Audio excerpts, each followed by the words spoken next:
Alright. Hindi pa ako maakyat. Sabi ko kay Jopet, naiyak na ako dun sa video. So, kailangan pigilan lahat. No? So, anyway, good morning, everyone. Yan. And welcome to our Sunday service, Sunday morning service. I hope we are all awake and up, no, to listen to the Word of God. We are on our series, basically, from Mission Field to Mission Force. By the way, my name is Audie, and I'm one of the leaders here.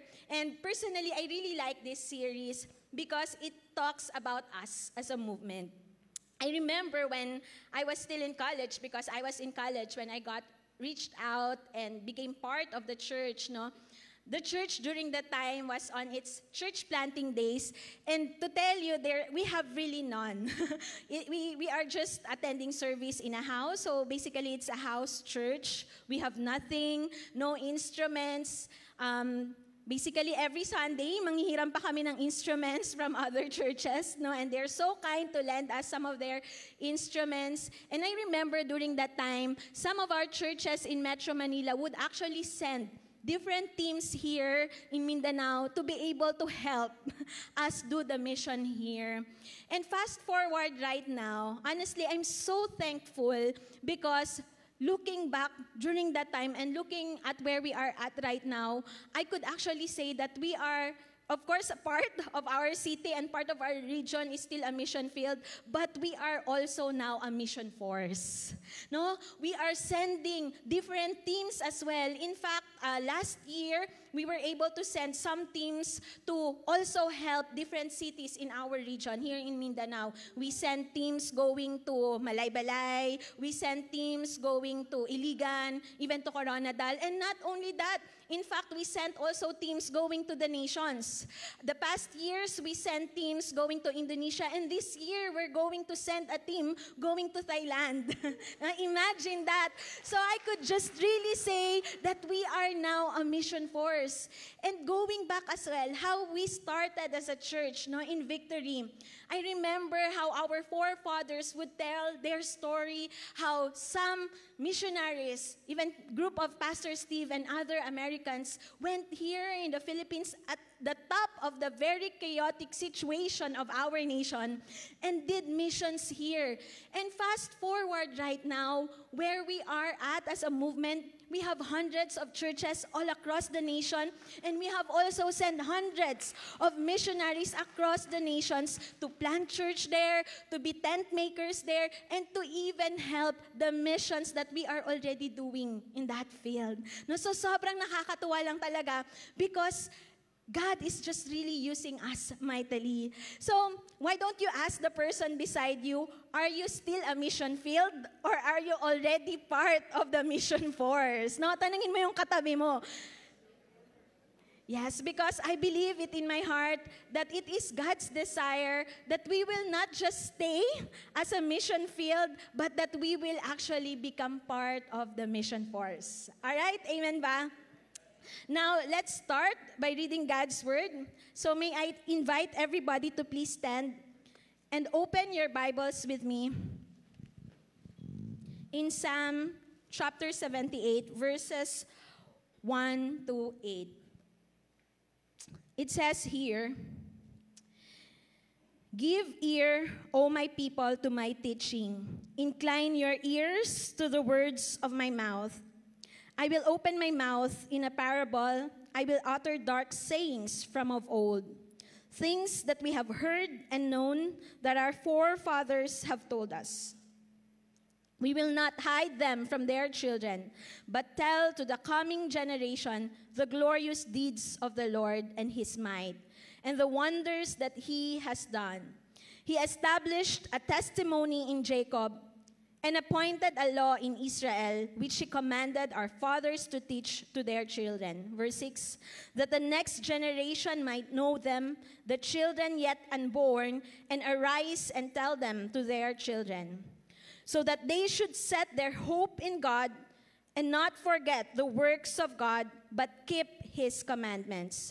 And that they should not be like their fathers, a stubborn and rebellious generation, a generation whose heart was not steadfast, whose spirit was not faithful to God." This is the word of God. Let's pray.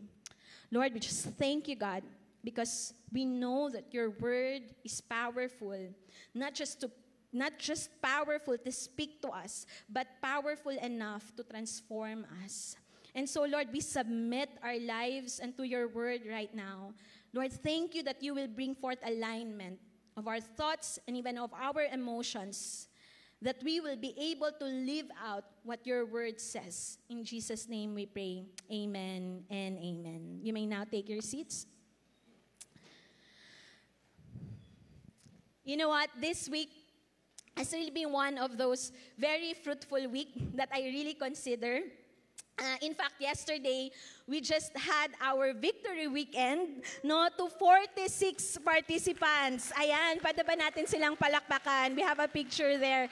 46 people who decided to deepen their walk with God. 46 people who decided to understand even more what the cross meant to them and how they can live their lives fully to God. You know, this is really something that we celebrate. This is something that we really highlight as a church. And personally, there are also a lot of things that we did this week.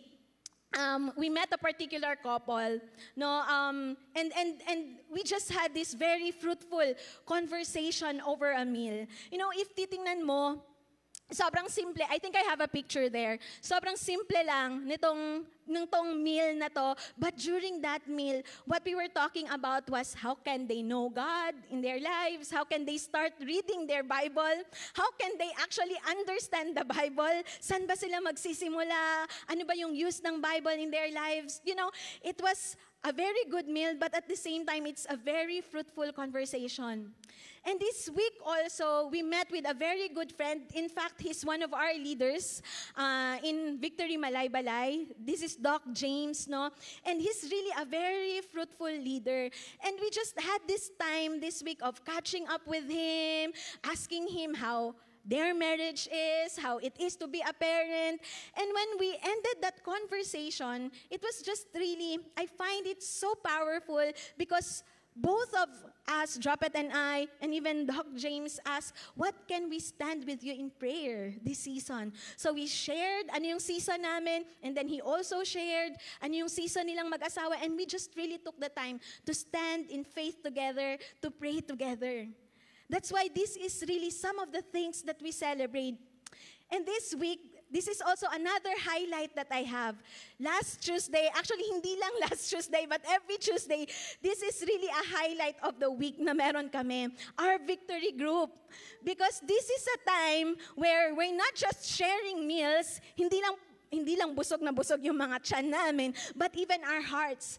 This is a time where we got together, catch up with one another, even play with their kids together, and just really talk about the Word of God. In fact, with this picture, no, what we talked about during that night was how good God is, how loving God is, and how faithful God is. And we believe that God will continue to grow our group. And I'm sure there are also other victory groups here that's meeting week in and week out, continually speaking the Word of God. Now, these things are highlights to us. Why? Because we believe that as a church, we are not just here to attend Sunday services, but we are here and we exist so we can genuinely walk with people in their discipleship journey. Because as a church, we believe that we are called not just to honor God. Remember last week, we were talking about honoring God, but we are also called to make disciples. In fact, there's a mandate that God has called us to do, and that's making disciples, to make disciples. And this week, this Sunday, today, this is what we will be talking about, the mandate that God has given us as a church, and that is to make disciples. How many of us here would actually believe that the picture of honoring God is incomplete if we fail to do His mandate? A lot of times, we want to honor God. We like the idea of honoring God. But when God asks us to do something, we shy away. But I hope that we understand that the complete picture of honoring God is actually doing what His heart desires, and that is for us to make disciples. Now, when we talk about making disciples, this means that as a church, our goal is not just church attendees. Our goal is to raise disciples of Christ. And when we talk about disciple, it means a follower of Jesus. Ibig sabihin po nun, you're not just hearing the word, but in your life, Christ-likeness is seen. In our lives, real, genuine, pure Christ-likeness is actually seen by the way we manage our finance, by the way we manage our time, by the way we deal with our relationships, by the way we manage our lives, whether people can see us or even in moments that no one is seeing us. That's what it means to be a disciple. And in the Bible, the story of how man sinned, right? The world is sinful. And God's way to redeem the world, to save the world, is basically for God to send His Son, Jesus. And Jesus' method was discipleship. Jesus' method was discipleship. That's why in Matthew 28, verse 19, He says there, "Go therefore and make disciples of all nations, baptizing them in the name of the Father and of the Son and of the Holy Spirit." So the mandate, everyone, church, here is so clear. The mandate is not just to attend church, but the mandate was to go and make disciples. Now the question is, are we embracing that? Now there's this book by our founder, Pastor Steve Morrell, in 100 years from now, he said, every nation is first and foremost about making disciples. And we're committed to following that strategy wherever it leads us. If it means our churches are large or small, influential or obscure, popular or persecuted, we will make disciples. It is plan A. We have no plan B. It is plan A because it was the only method of Jesus. There's no other method.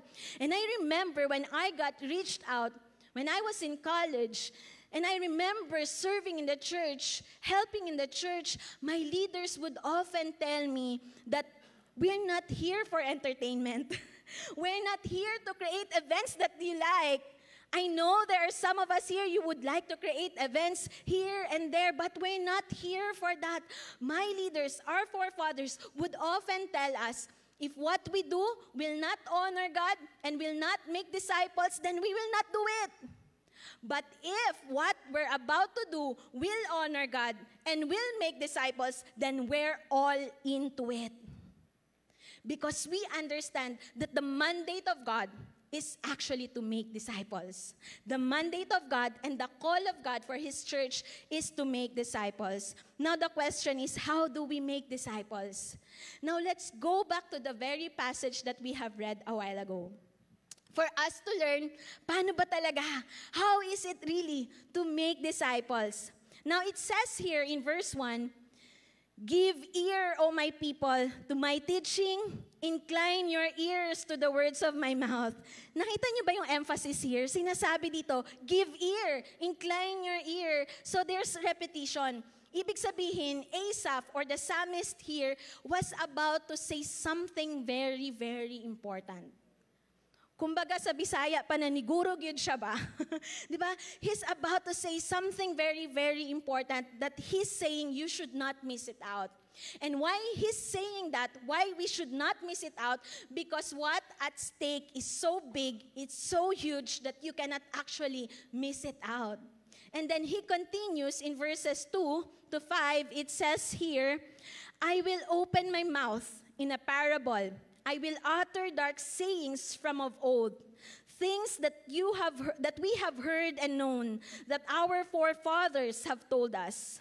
We will not hide them from their children, but tell to the coming generation the glorious deeds of the Lord and his might and the wonders that he has done. He established a testimony in Jacob and appointed a law in Israel, which he commanded our fathers to teach in their children.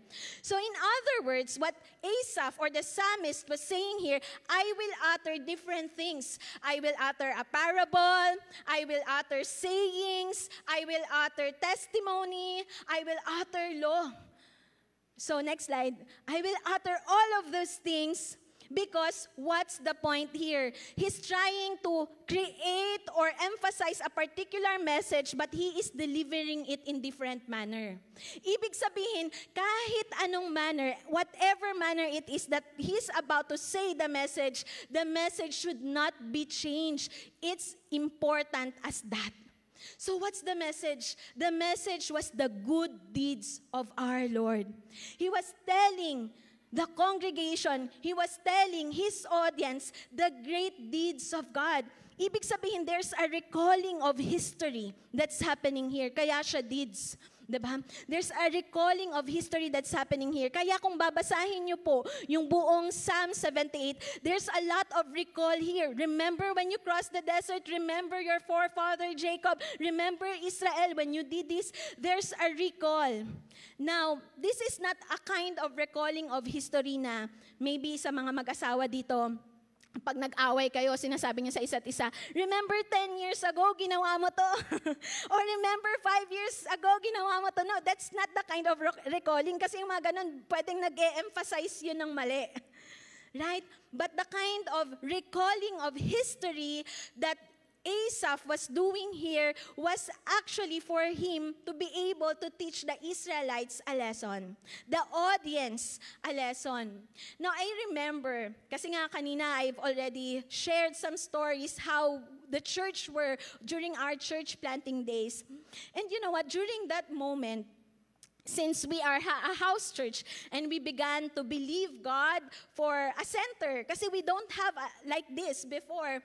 So God opened a door for us to actually rent somewhere. So we started renting in a rooftop. So can you imagine with me? On a 7th floor of that building, the rooftop. Now, during that time, you know, there's no instruments available at the rooftop. So every Sunday, some of our men, and of course kasama na rin kami, kaya siguro medyo may laman naman yung mga arms ko. So we would actually carry some of the instruments, even amplifiers as big as that, of course sa men na yun, no? Because there's just really that change or transition that God is doing. And when we experienced that, we realized and we learned a lesson.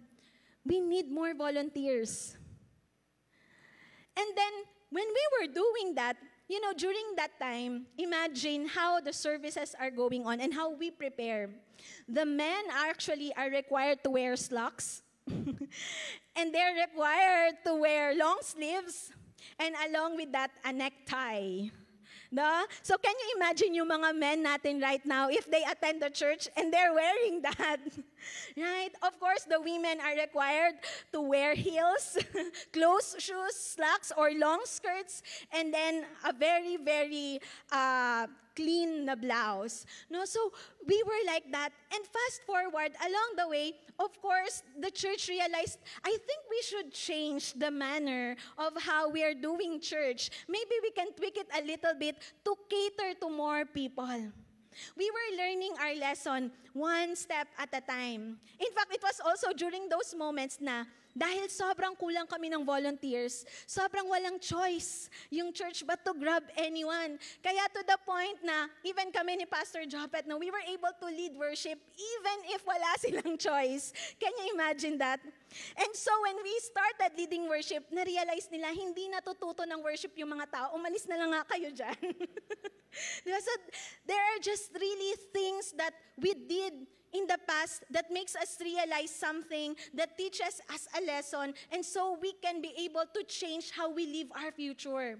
Now, this is the exact thing that Asaph is doing. He was recalling what the experiences of the Israelites, not to emphasize that this is your mistake, but to emphasize that there's a lesson that you have to learn here.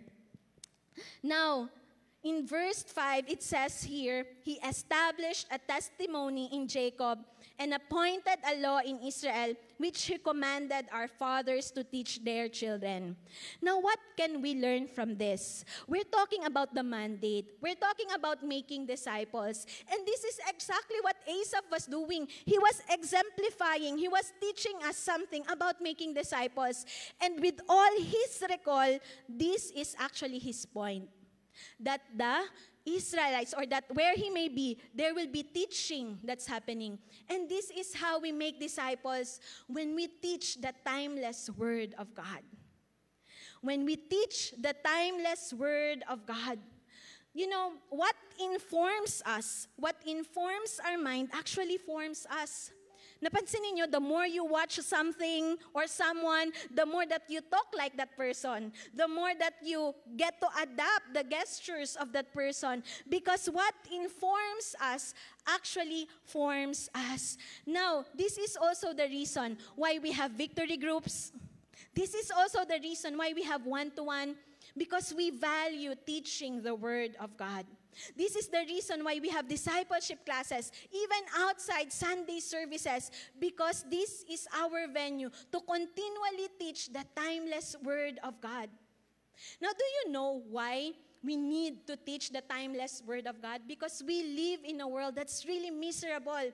And the only hope that this world has is actually for this world to hear the Word of God. And this world can only hear the word of God if we will step in faith and actually teach the timeless Word of God. You know, there's this survey here that I came across with. It says here that when the Bible is read 4 times per week. Sino dito? You're reading your Bible 4 times a week. How about perfect attendance 7 times a week? How about once a week? Alam na, diba? May nakayuko na. But it says here, when the Bible is being read 4 times per week, now it says here, feelings of loneliness drop by 30%. Anger issues drop by 32%. Relationship problems drop by 40%. Alcoholism drops by 57%. Feelings of spiritually bored drops by 60%. Viewing porn drops by 61%. And sharing your faith jumps into 200%. You know why? The Bible has to be taught because the world is really rotting. And it's only when we hear the Word of God that the world is being preserved. That's why we need to teach the Word of God. Now, we live in a world where, tawag nga nila, it's a social media generation. No? Wherein there's just really a lot of influencers going here and there. Minsan napapatanong ka, lahat na ba nag-asuka makeup challenge? O di kaya lahat na ba nakapag salamin challenge? O di kaya lahat na ba naiintindihan ano ang nonchalant word? O di ba kaya lahat na ba nakapagsabi, hindi ko na po maalala, Your Honor? You know, we live in a world like that wherein there's really a rise of different influencers, but this is the sad thing. We entertain these influencers even if we know that what they're doing will not actually change the world. Nung naging famous ba sila, nung pinost ba nila, nagbago ba ang mundo? Right? That's why what we need right now are not influencers who will not change the world. What we need right now are influencers who will keep on speaking the timeless Word of God, because what we need is actually the timeless Word of God, not the trends of the world. And I hope what we're teaching to our families, what we're teaching to the people around us, is the timeless Word of God, hindi kung ano yung uso. Of course, we will use some trends as a leverage for us to effectively preach the timeless Word of God, but trends are not the point. And I hope we understand that. I hope that we are raising our families, our individual lives, individually, biblically informed rather than technologically informed. Because at this very point right now, we can actually prioritize technology and social media rather than the Bible. You know, it says in Deuteronomy chapter 6, verse 5, "You shall love the Lord your God with all your heart, with all your soul, and with all your might." We know this. This is the greatest commandment, right? And what follows after that is this. In verses 6 to 7, it says there, "And these words that I command you today shall be on your heart. You shall teach them diligently to your children, and shall talk of them when you sit in your house, and when you walk by the way, and when you lie down, and when you rise." So there's just really that emphasis to keep on teaching the Word of God. Psalm 78 verse 6, it says here, "That the next generation might know them, the children yet unborn, and arise and tell them to the next generation," or to their children. Now, in other words, kanina, we were talking about making disciples, and how we do that is by teaching the timeless Word of God, not the trends of the world. What's the point? Why we need to teach the timeless Word of God? For people to know God.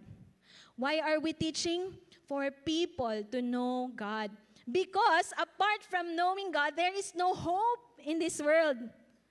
You know what? The greatest tragedy that this world has right now is not because our economy is suffering.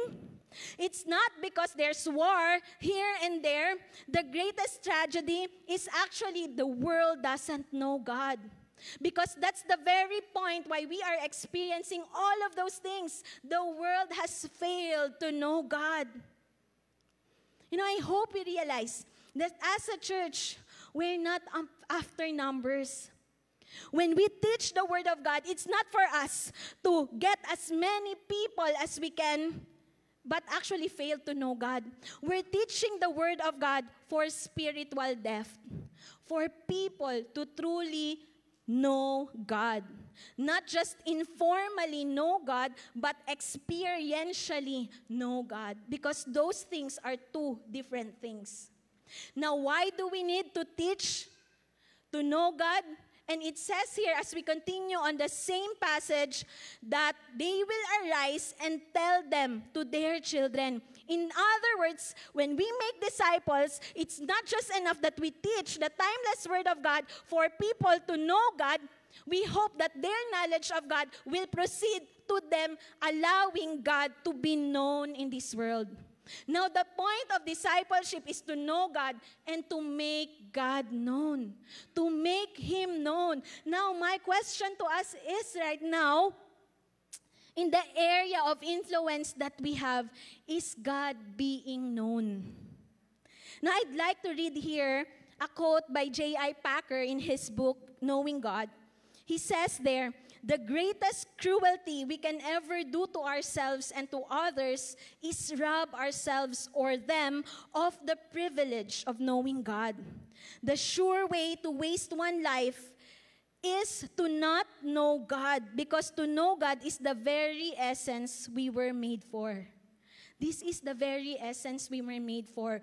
We can pursue a lot of things. You can pursue success, you can pursue money, you can pursue approval, you can pursue power, you can pursue influence. But if we don't know God, we have missed the essence of living. Now, there's this series that some of us might enjoy watching, or are already enjoying watching, the series The Chosen.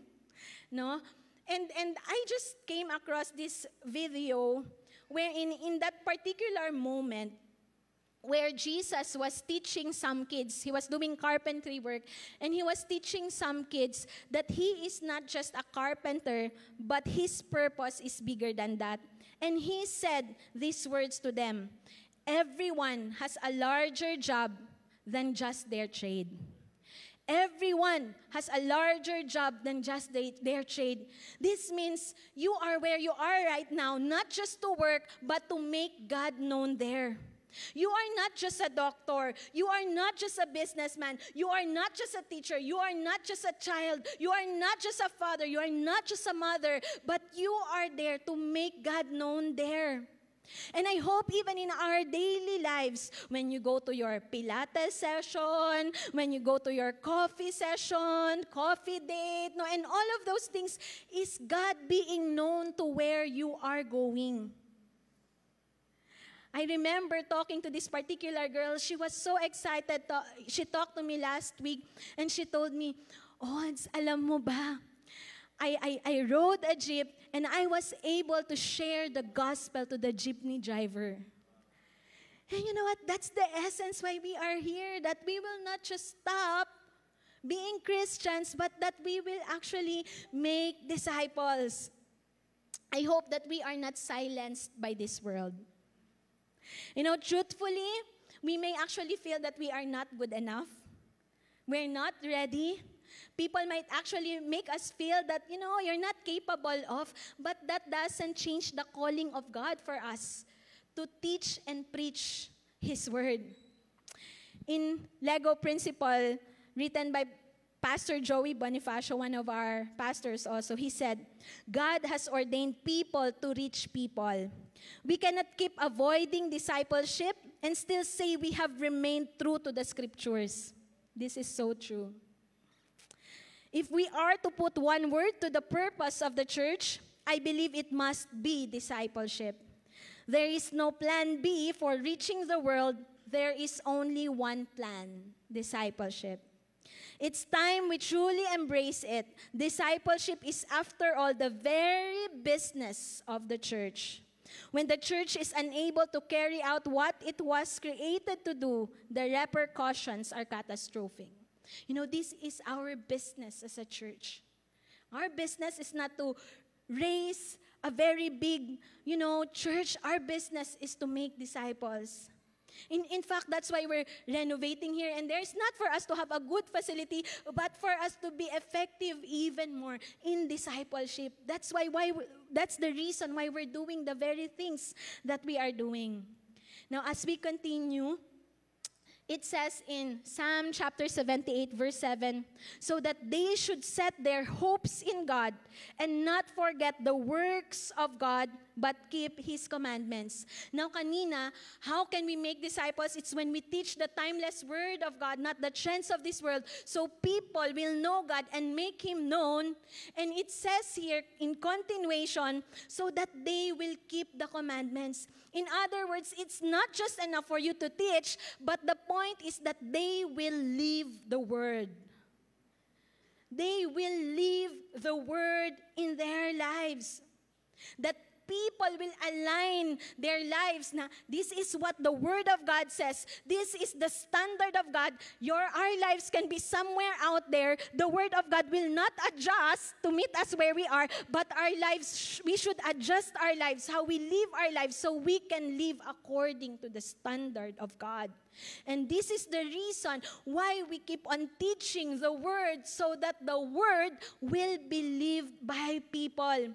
And that they will not conform according to the word, to the world. We need to live the word, not live according to the world. Why would Asaph recall all of this? Kasi he knew the pattern of disobedience that Israelites had. In fact, in verse 10, it says there, they did not keep God's covenant, but refused to walk according to His law. After hearing, sinasabi niya dito, they did not keep the covenant. And in verse 17, it says here, yet, even after hearing, they still sinned more against Him, rebelling against the Most High in the desert. So what he's saying here is, I'm recalling all of this so that you won't repeat the same mistake, because them, what they did after hearing the word of God, they continue to live in disobedience. Now we keep on preaching the word of God, because The point of the matter is that for people to walk in obedience. For people to walk in obedience. You know what? In reality, it's not easy to help people obey. There are actually moments na it's gonna frustrate you, it's gonna give you heartache, it's gonna wound your heart at some point, but it doesn't change the fact that we are still called to help people obey God. That's why it's called, even in this church, it's called discipleship journey. That's why it's called discipleship is relationship, because we don't just build once a week. We build even in between that. That's why we're also saying that discipleship is a process, because we understand that learning obedience really is a process. We don't wake up one day and we exactly know how to obey God. It is a struggle to us. That's why we need people to help us be disciples of Christ. In the same way, other people also needs us to help them become disciples of Christ. Because it is a journey, it is a process, it is a relationship. You know, I'm about to end, and I came across this story of AC Green. He's an NBA player around 1980s. Hindi po ako masyadong fan ng basketball, but I'm just so amazed with his story. In fact, this is AC Green, and he's known in the NBA as the Iron Man because of his consecutive games that has counted up until 1,190. Oh, grabe, no? Without injury. Consecutive games of 1,190 without injury. And he's known in NBA not just as Iron Man, but even as a Christian. Do you believe that his colleagues are so amazed because he's so disciplined in his time, in his money? He was really, truly living a life of a disciple. In fact, whenever people are so amazed with the number of games that he has already played, he will always bring the glory back to God. And when he started his NBA career as a single man, he was not even ashamed to admit that he was a virgin. And even ended his basketball career still a virgin, because he values the purity that the Bible was teaching. And in an industry where women will just throw themselves there, he was able to stand by the convictions that the Bible has taught him.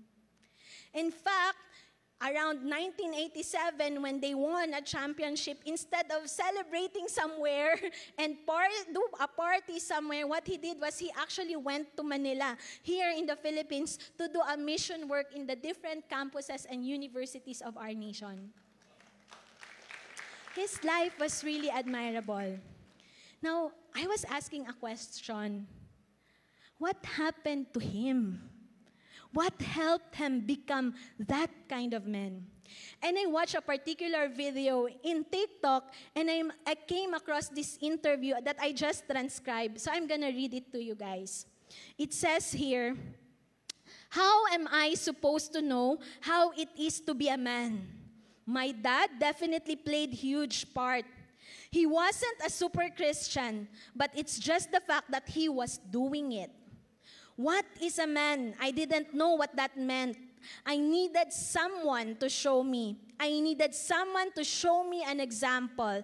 Someone who don't just tell me, but show me. And my dad was that." And then it was coupled with not only what happens there inside the home, God placed some good spiritual men, like spiritual fathers also in my life that I was open and transparent with. I was allowed to be a man with and tell my faults, weaknesses, and shortcomings. These men looked at me in the eye and tell me I was messing up, not just pat me on my back because they want a game ticket. I like this because this is a real story of a product of discipleship. Because when we disciple people, we truly, yes, teach them the Word of God, but we help them live the Word of God. Now, it makes me think how valuable our role is in our homes. because discipleship starts in our home. But when I go back to his story as well, it was not just his parents, his dad, but it was also other people, spiritual fathers speaking in his life. And I know some of us here may have lived the life. Kung tatanungin ko lang po, sino dito, the one who shared Jesus to you was your parent? Can you raise your hand? We have some people. Who amongst us here, on the other hand, you met Jesus or you realized who Jesus is because someone else outside your home shared Jesus to you? Mas madami. I'm part of that. What can we learn from that? We can learn that, yes, discipleship starts at home, but at the same time, for those who were not able to enjoy that privilege of being in a home where Bible is truly a language, there are also people that God will provide in our lives for us to be able to meet Him. This gives us hope. Now, on the other hand, yes, we have received God in our lives. We have known Jesus in our lives through other people. But this also teaches us a lesson that out there are also people who need spiritual fathers, who need spiritual mothers for them to be able to meet Jesus. And this is the essence of discipleship.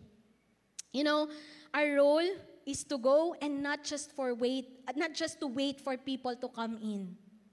You know, the world is transformed when we make disciples by teaching and living out the word.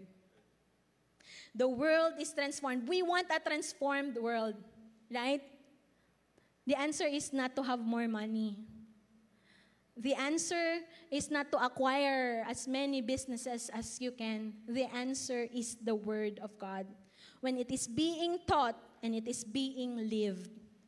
You know, last week, we left you guys with 2 words. Now I'm gonna leave us all with 2 words as well. Make disciples. Period. Because there's no other way for discipleship to grow in this world but for us to actually do this, to make disciples.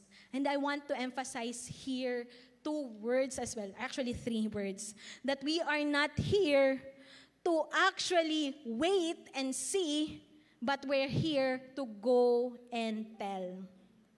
Not wait and see, but go and tell. You know, as we go out here, there's something I want us to apply in our lives for us to grow in making disciples. 3 F's lang po to. First, follow Jesus. We cannot impart who Jesus is if first and foremost we haven't encountered who Jesus truly is. So I hope we would continue to live a life making a decision day by day to follow Jesus. Next, fellowship with believers. You know, our relationship with God is not designed to grow in isolation. It has to be surrounded with a community. Because our growth, yes, it's personal, but it's also communal. We need a community. And being in a community, it actually involves a lot of intentionality. And when you are intentional, it can actually cause you discomfort. But I want us to realize and encourage us to embrace actually discomfort. There are people that you might not feel like you want to be with, but that's how it is to be embracing discomfort. Because there's no growth, there's no movement in comfort. God has literally designed our growth to go through challenges, to go through discomfort. And if being with people means discomfort to you, then the only way for us to grow into it is actually to do it. And lastly, to fish for men. Our calling is clear.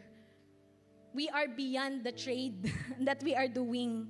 We're not just this profession, but we are called to make disciples. And making disciples, fishing for men, entails a lot of sacrifice. Sacrifice of your resources, sacrifice of your time, sacrifice even some of your rest. But isn't it right that Jesus himself also exemplified what sacrifice is? So what gave us an excuse not to sacrifice? when in fact Jesus showed us how it is to sacrifice. And when we sacrifice, I hope that we are all in doing discipleship. This also gives us the idea that yes, we will be connected to the church community, but we should not also cut off our relationships outside your church community. Why? It's not for us to conform to what they are doing, but for us to leverage those relationships for us to have a platform in sharing who Jesus is. Now, I also want to debunk the myth of maturity. Because a lot of times we think, I'm not ready. I'm not equipped yet. Now, let me tell you the reality. It's a myth. Because the truth of the matter is we will never be perfectly ready. Because it's in the process of doing it that we are actually being equipped. So we will never be equipped until we step out in faith and actually do it. We will never actually mature until we step out in faith and do it. And here's the reality. There are moments you will be frustrated because there are also people who are stubborn and rebellious just as how we were.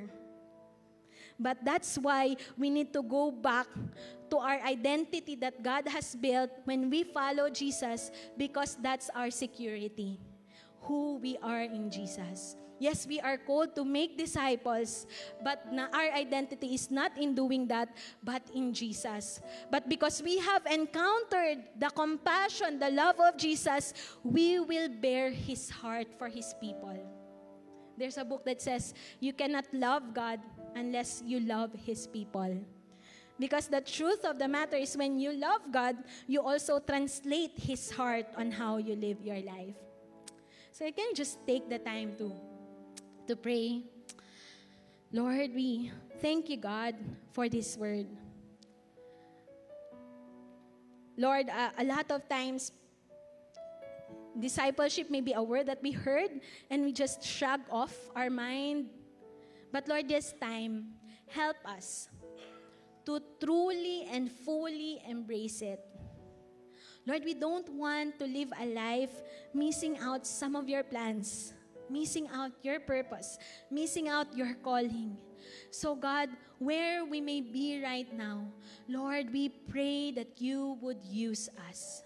Lord, we pray that we will have this heart to actually translate your compassion to people. Lord, when we think about our families, Lord, when we think about our office mates, Lord, when we think about our friends, Lord, give us a disturbed heart not to settle in accepting where they are at right now, but a disturbed heart that will just keep on pushing, that we will not contented until they will come to know who you truly are.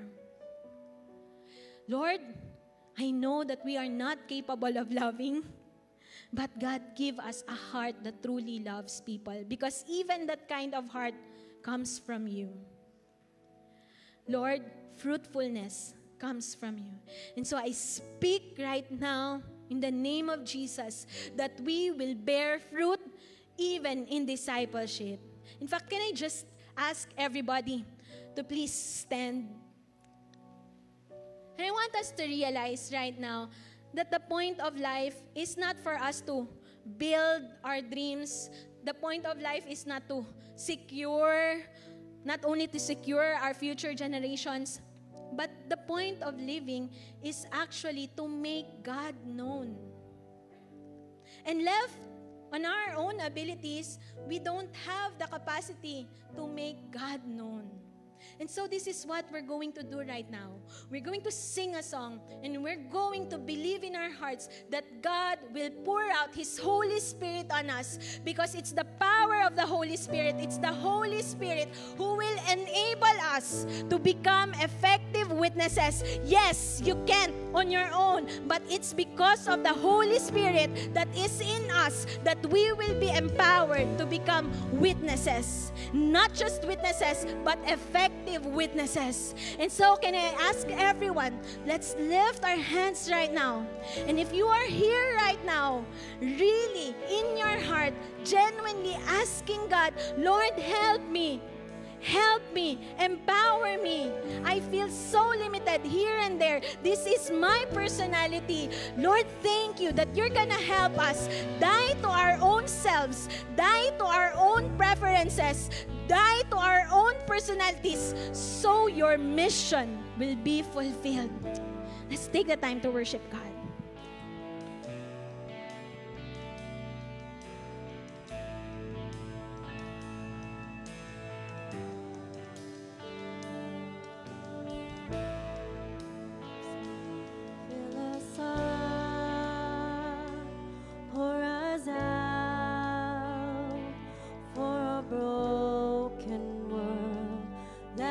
Far from you, fill us up, pour us out, to be your hands and feet. Oh Lord, fill us up, pour us out, for a broken world that is far from you. Fill us up, pour us out, to be your hands and feet. Oh Lord, Holy Spirit,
Can we just give God praise, everyone? Come on, let's give God praise. Everyone, look up here for a moment. While listening to the word this morning, I have just really been reminded of how important it is for the people of God to know God and to know His word. And let me say this, that what you know about God is probably the most important thing you will ever know in this lifetime. Because what you know about God is enough to actually change the world. And in the Psalm, it has been repeated over and over again. Tell the world about the good deeds and tell the next generation. You see, growing up, I'm privileged and I'm blessed to grow up in a Christian family. My parents are serving in the church. In fact, I was born when they were studying in, they were still students in the Bible school. And I will really remember as young as 4 years old that my mom already shared to me the gospel. That even at a very young age that we would do a family devotion, and I was entrusted to lead the singing of the song. And I realized that singing is not primarily about the quality of your voice, but it's really your heart that worships. In fact, your heart is the most important instrument of worship. So kahit wala kang boses, as long as may puso ka, you can worship the Lord. But not just that, I remember growing up that I was grade 2. Ilang taon ba ang grade 2? I think 2 years old. No. I think I was around 7 years old. And then we were walking. Our house was near the mall. And my mom asked me, Jopet, can you go with me as we buy groceries? I'm like, sure, mom. And as we were walking, we were about to cross the street. My mom taught me something. Jopet, because you're the man, you walk on the danger side. Imagine a 7-year-old guy. I'm like, oh, wow, I'm the man. And I held the hand of my mom and we walked together, crossed the street. And I was like, hey, stop. Tricycle, stop. Because I'm the man. That moment, my mom was teaching me how to be a man. Not just that, when I was in grade 1, my mom taught me how to actually wash the dishes. And my mom told me, Jopet, if you cannot serve by washing the dishes, how can you serve the world one day? Even that simple act of washing the dishes is my act of worship to the Lord. Now, for some parents here, maybe you're too afraid to give responsibilities to your children, but maybe that's the starting point of their discipleship. For them to learn discipleship, that they are never too big for a simple task. I remember my dad, one day, I was in grade 3 naman. Gabi no, ang bata pa. But I was in grade 3 and I didn't understand that time what he was telling me. And here's what my dad told me. We were eating in a food court, and he bought me ice cream. And I can remember that was a strawberry ice cream. And we were sitting, and then my dad was telling me, Jopet, when you grow older, you might think that you are more intelligent and that you are smarter. But here's what my dad told me during that time. As I was eating my ice cream, Jopet, when you grow older and you think that you are wiser, don't you ever disrespect your mom. Because the moment that you disrespect your mom, I will be the very person na makakaaway mo. Because your mom is my wife. And I will protect my wife anytime. And I was like, okay, Dad. Didn't make sense to me during that time, but growing up, I realized that I would have opportunities that I could actually answer back to my mom. But I was reminded by my dad, don't you ever do that. Don't you ever do that. And these things, these teachings, I still keep in my heart. You know why? Because there was this older generation who told me, do not forget these teachings. Now, everyone look up here. We know that the world that we live in is changing. Diba? Sometimes if I would look at social media and they would bring back the 80s and 90s, it makes me feel, because it makes me feel old. But if you look at it, if I could ask you this question, is the world changing for the better or is the world changing for the worse? Hirap sagutin, ha? Because for some of us, we would probably say, grabe, the good old days, life was simpler. That when we go out as a family, people actually talk to one another. But now, people are on their phones, people are not talking anymore. And so there's this medyo tricky na situation. Are we really changing for the better or not? I thank the Lord for technological advancement. But technological advancement doesn't primarily change the heart. It can make our lives comfortable. Students can access AI now and make their assignments. Are you happy, students? Like before, when I was a student, we had no AI. We had library, but we never go to them. We look at our classmates. They're just kidding. But here's what I want us to understand, everyone. The world will continue to change and technology will continue to advance. But understand this. All those things will never change the human heart. And discipleship is not just something that we do. It is someone that we become. A disciple is a calling that God is inviting us to be. It is embracing the identity that God wants for us. That more than just what the world is trying to make of us, we become more and more like Him. That we become more and more like Him. Husbands, if you are frustrated with your marriage, instead of trying so hard to provide more for your family, why don't you grow in becoming more Christ-like? Wives, if you're struggling with your husband and you feel like, Lord, what jud ni pag-asa na mo bago? Instead of complaining, why don't you grow in your relationship with God so that you will have more love to give to your husband? Parents, if you are not discipling your children, the world will. And do not expect that it is the role of the church to disciple your children. Hello, everyone. 1 or 2 hours every week, that's the only time that your children might hear your pastor. But almost every single moment of their lives, they're watching you. They're hearing your words. They witnessed your responses. The question is, before we can actually make disciples, are you a disciple?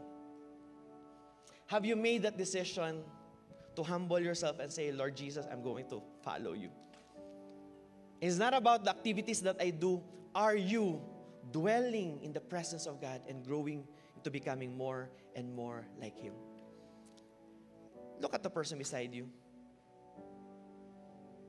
Huwag niyo i-judge. But look, are you seeing that person growing into becoming more Christ-like? Everyone listen up. Everyone listen up. The point of discipleship is not to be busy in church ministry. The goal of discipleship is to become Christ-like. And do you know what the world needs right now? More Christ-like people. Sorry, no, medyo nag-overtime ako. But I hope and I pray that we will understand that the only way for the world to change is not when there are more technological advancements. But the world will change when the hearts of people are changed. Maybe what the world needs is not more AI, but what the world needs is discipleship. That fathers and mothers will become disciples, that husbands and wives will become disciples, that even children will become disciples. Church, I'll be praying now. My invitation, my charge to each one, let's follow Jesus together. So if you're too proud and too prideful to say na, I don't need anyone, guys, magugulo po ang buhay ninyo, I promise you. Kasi magulo ang mundo. But if you are journeying with men and women who are godly and who is growing in their faith, I tell you, it's going to be a life worth living. It's going to be a life worth journeying. Question, are you following Jesus in your life? I'm really convinced with the intensity of your answers. Victory Davao, are you following Jesus in your life? Second question, are you letting others intrude your life? so that together you will grow in your faith. If you know me, maybe some people, they know this, but I'm really an intruder. Like, I don't care if you're introvert or not, I'm going to make my presence felt in your life because I care about your spiritual walk with the Lord. Naintindihan natin to. We need people in our lives. Tell the person beside you, together is better. Tell the person beside you, we're better together. And so, Victory Davao, I hope that we're ending in a while, but I hope that you don't go out of this place without knowing people. We need people who will be intentional in journeying with us, in intruding our lives so that we'll continue to grow more and more like Christ. But more importantly, listen up, the moment you go out there, whether you're a medical doctor or you're working in the government or you're working in the marketplace, whether you're a business owner or you're an employee, it doesn't matter. God has called you out there to bring people closer to Jesus. At the same time, if you are parents here, listen to me, parents, your main responsibility is not to simply provide, because understand that God is our provider, not you. And as you partner with God, as you participate in the call of God in your family, not only will your family be provided, but they will see that God is their provider. Naintindihan natin? What use is it that you're providing for your family, but one day you're going to die, and you will be no more, and yet your children don't have faith in the Lord? Doesn't make sense. Doesn't make sense. And so I would want to encourage each one of us, wherever you are in your walk with the Lord, and whatever it is that you do today, follow Jesus, honor God, and make Him known to people. Amen? Now, I want to pray for two sets of people right now. If you're a parent here, can you lift up your hands? Come on, parents, lift up your hands. I want to pray for you. Lord, I pray for these parents. Come on, extend your hands towards these parents. Lagay niyo po mga kamay niyo sa kanila. Lord, we pray for these parents. Lord, you have called them to become wonderful, loving, and godly parents. And so, Lord, we lift up to you these parents, that you would birth the inner hearts that desire to disciple their very own children. Lord, they may not know everything in life, but Lord, you are teaching them. You are the one who's telling them, my son and my daughter, I am your father. You are not alone in raising up your kids. In fact, I am filling your heart right now with love and compassion. The same love that I have given you, the same love that I have demonstrated on the cross, it is the same love that you will experience from me, says the Lord. So I pray for every parent today. Lord, I pray that you would give them wisdom how to provide, but more importantly, let their relationship with God, with you, be the most important thing in their lives. I pray that even right now, give them the intentionality to disciple their children and let their faith glorify you in everything and above all things. Bless these parents, we pray. In Jesus' name, amen. Amen. I want to pray for one more group of people. If you are working in the government, in the marketplace, if you're a business owner, you're a doctor, in short, minsan kasi iniisip natin that being a doctor or being a Christian is just about going to church. But no, we do not separate the sacred and the secular. Wherever God has placed you, God intends to use you. And God wants people to know about Christ through your stories. Has the Lord been good in your life? Has God provided for you? Have you witnessed a miracle? Have you witnessed reconciliation take place? Then you can share those stories. And so if you're working in the marketplace or even you're a student in the campuses, I want to pray for you. Understand that the goal is not just for you to be a church leader and be active in church. The goal is for you to be sent out there so that the world will know that we have a great God who loves us and who has a great plans and purpose for our lives. Amen? So if you're a student in the campuses, you're working in the marketplace, you're a government worker, you're in the world, in short. Lift up your hands. I want to pray for you. Come on, just lift up your hands. Lord, you see these men and women. Lord, we know that you have called them by your name and you have called them for a purpose. Lord, remind them today that it is not an accident why you have planted them in a place where it's difficult, where it's messy, Lord, where it's dirty. But Lord, by your power, Holy Spirit, I pray that you would pour out your presence and your power upon them right now.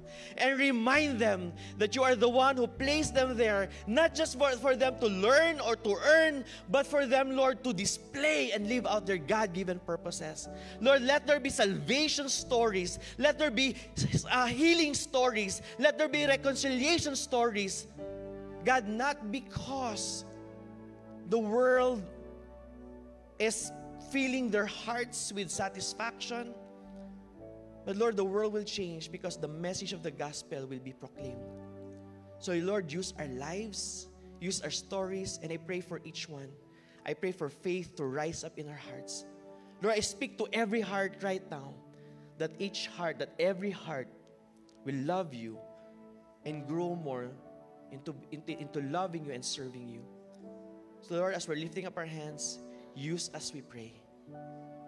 Lord, make us a salt and light in this world for your glory and honor.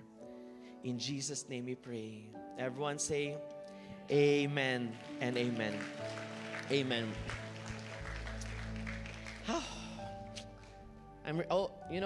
As your pastor, one of my greatest joys is knowing that day by day, moment by moment, we are growing in our relationship with God. Alam niyo ba, kwento ko lang, last week, after preaching about the honor of God, that there were people who approached and said na, Pastor, you wanted to honor God. And you know what they said? Pastor, we've been staying together, living in for quite a couple of years already, but Lord, Pastor, we want to honor God. Gusto po namin magpakasal. And you just have no idea how joyful I was in my heart, knowing that each and every single time that people are choosing to obey God. The goal is not to be a super Christian. The goal is to love Jesus above all else. Amen? Amen?